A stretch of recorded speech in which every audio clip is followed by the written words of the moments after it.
Whoa! Yep, that's me. You're probably wondering how I ended up in this situation.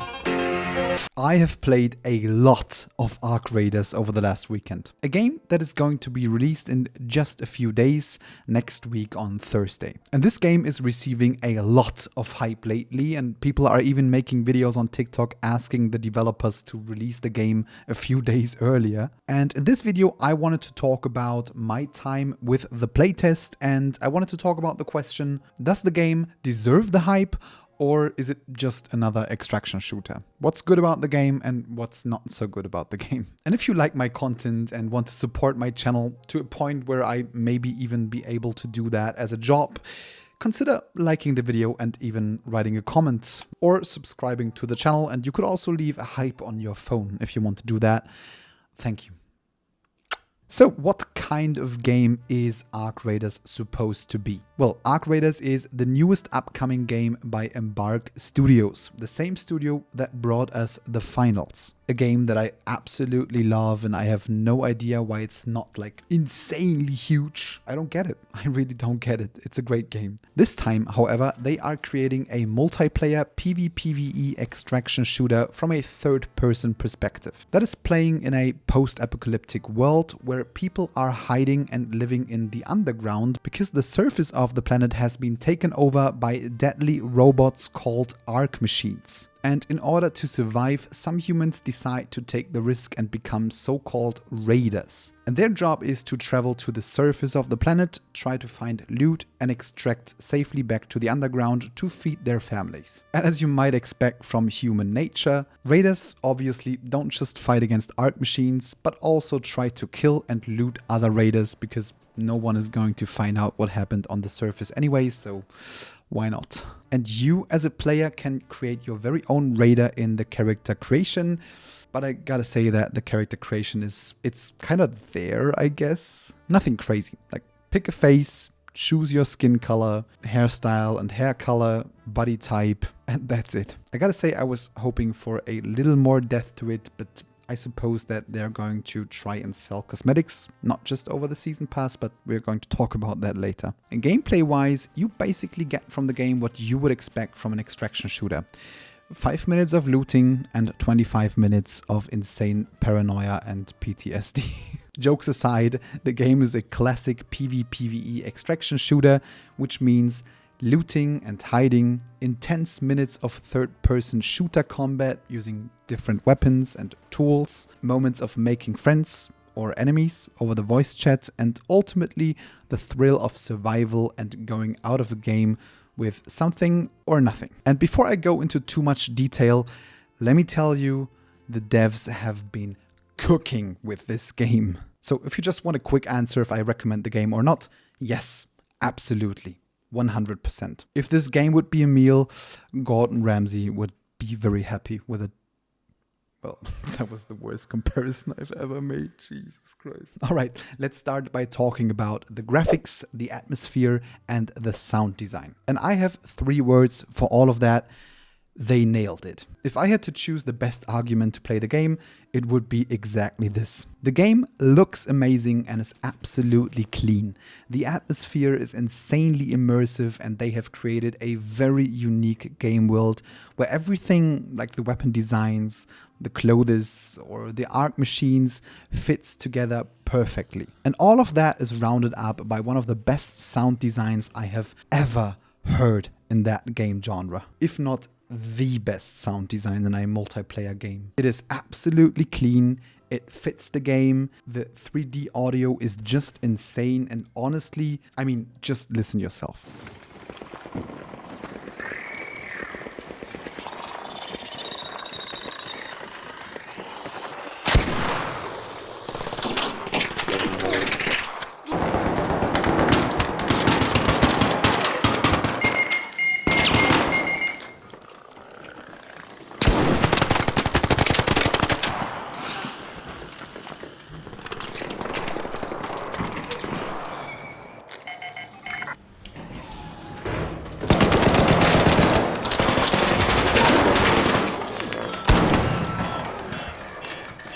if that is not enough, the in-game voice is also perfectly implemented into the game, which makes for some of the funniest encounters I have ever seen in a multiplayer game.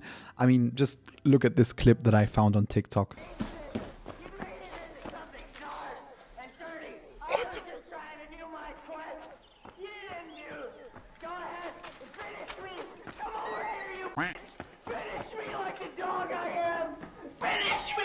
Please, don't leave me alone in this one.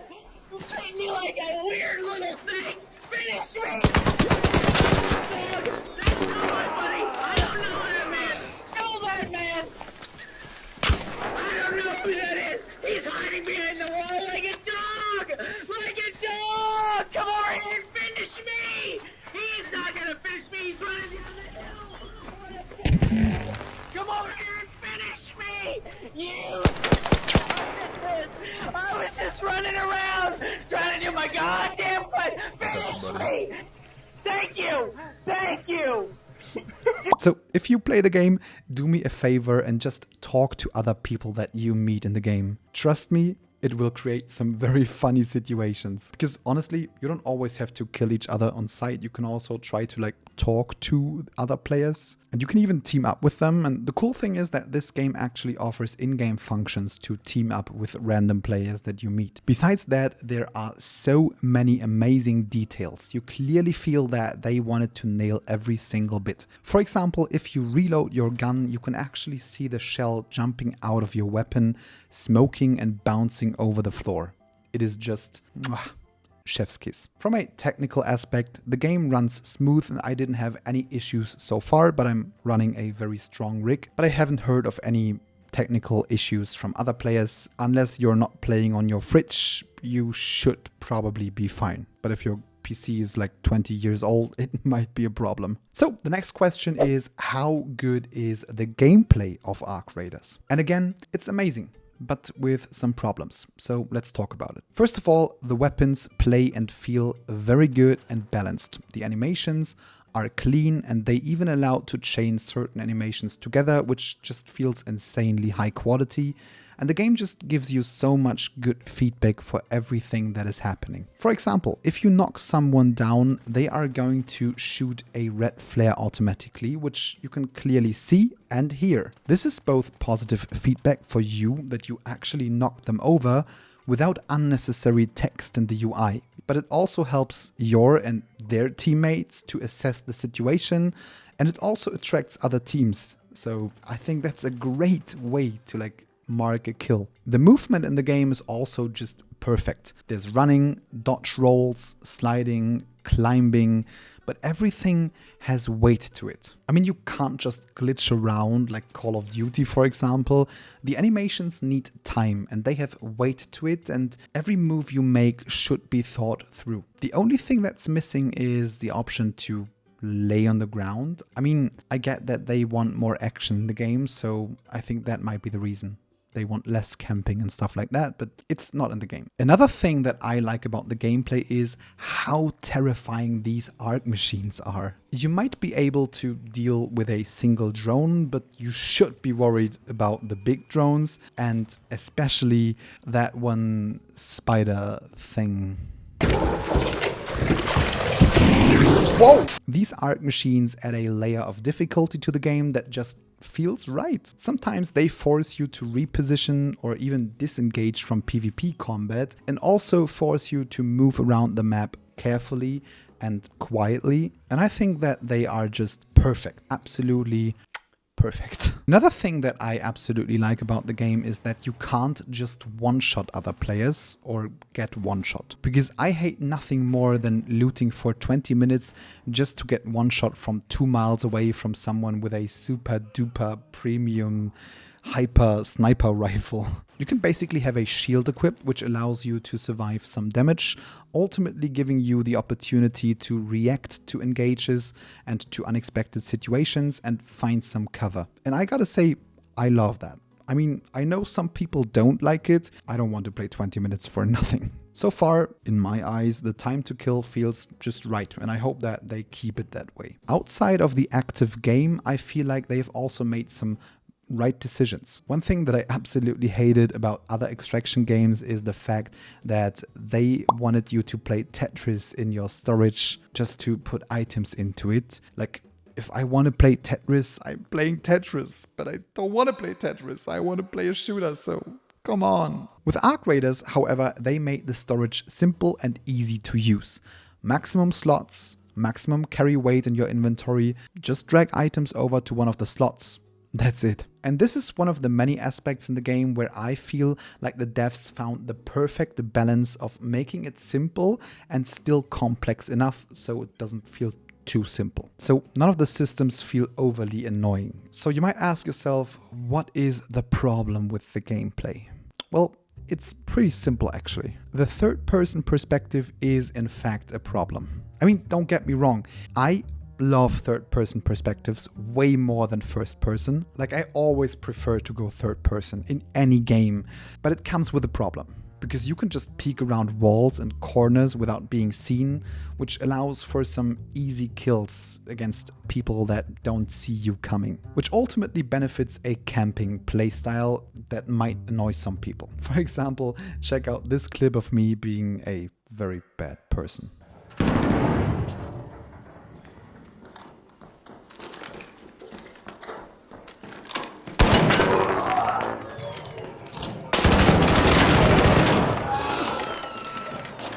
Now, you could argue that there are scan grenades in the game, so you can find out if someone is hiding somewhere, but you don't always have them. And if you have them, you don't have hundreds of them to check every corner, so it is still going to be a problem. And you can even say that you can tank a few hits, so you're not going down instantly, but if you meet someone in close combat with a shotgun that is prepared for you and you're not prepared for them, you're probably going to, like, go to the afterlife. And this is just the nature of third-person games. This is nothing you can fix without adding first-person to the game. But I honestly don't want that because I love third-person games and it ultimately means we have to deal with it. So jumping over to the next section, let's talk about progression and long-term motivation of the game. And this is probably one of the most important aspects for some of you out there, because creating a long-term game in the extraction genre is really hard to pull off. So what happens if you unlocked everything and you just have the best stuff in the game? It would be absolutely weird if they found a way to solve that problem, right? Right.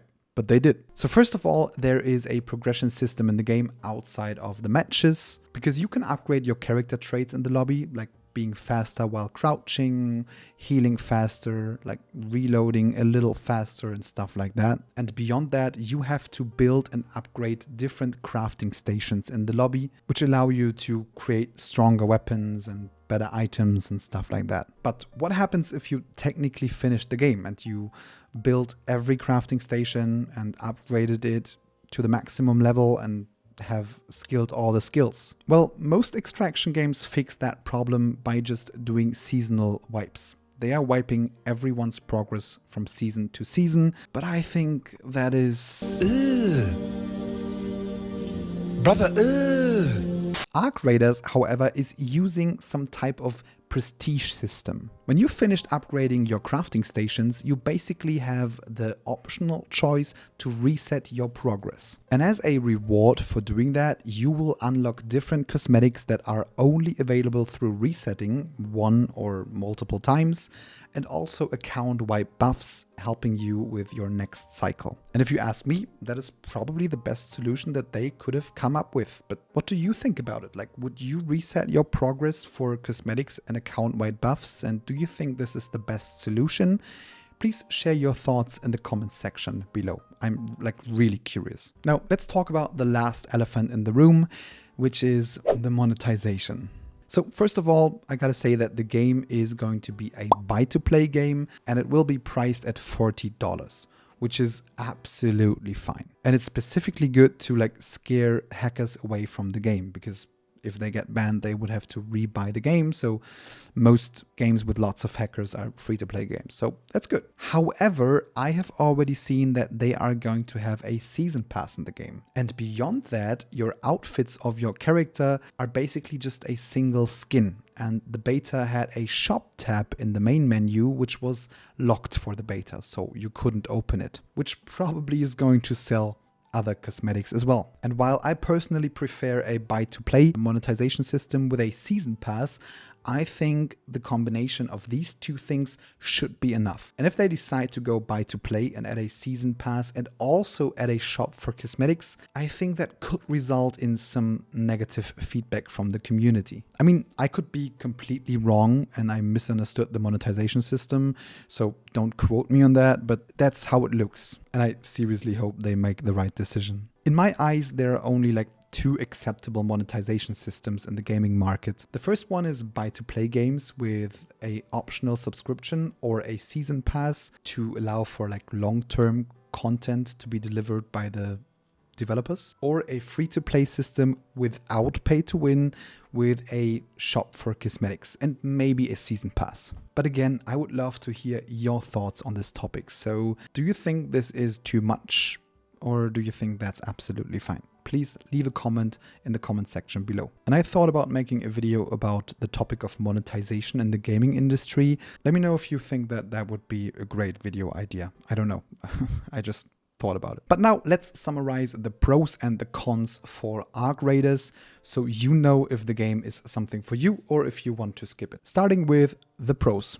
Graphics, atmosphere, and especially the sound design are a 10 out of 10 and allow for a lot of immersion with a lot of attention to detail. The voice chat is well implemented into the game and adds a lot of fun to encounters with other players. The game has lots of ways to give you feedback on what is happening around you by using sounds and effects, and avoids unnecessary UI elements. Gameplay and gunplay and also the traversal are very responsive, smooth, and of high quality, and just a lot of fun. I also think that the balancing is very good and PvP encounters have the perfect time to kill. PvE encounters are also extremely thrilling and well made and force players to adjust to the situation.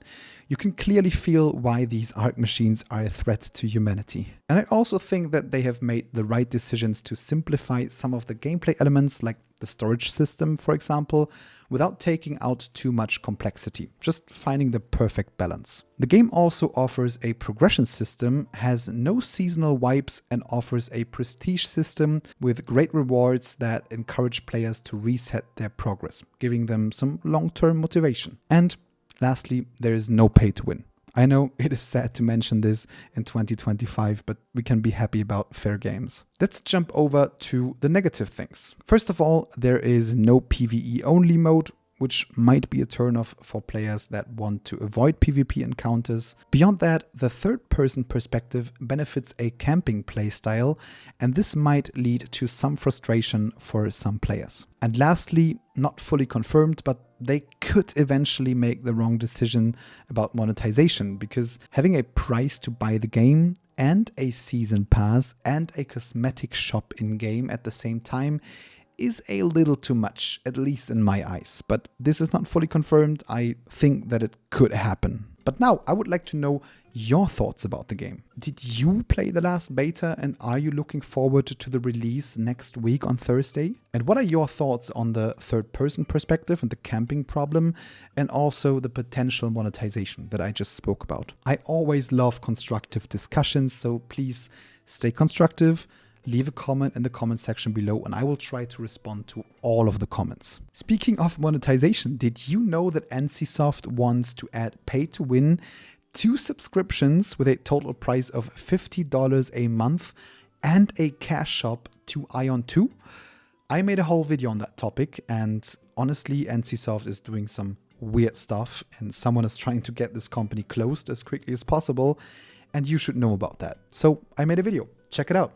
I think it's a good video and it's an important video as well. So if you have the time, check it out. And if you don't have the time, thank you for watching this video and I see you in the next one next week. So have a good one. Bye bye.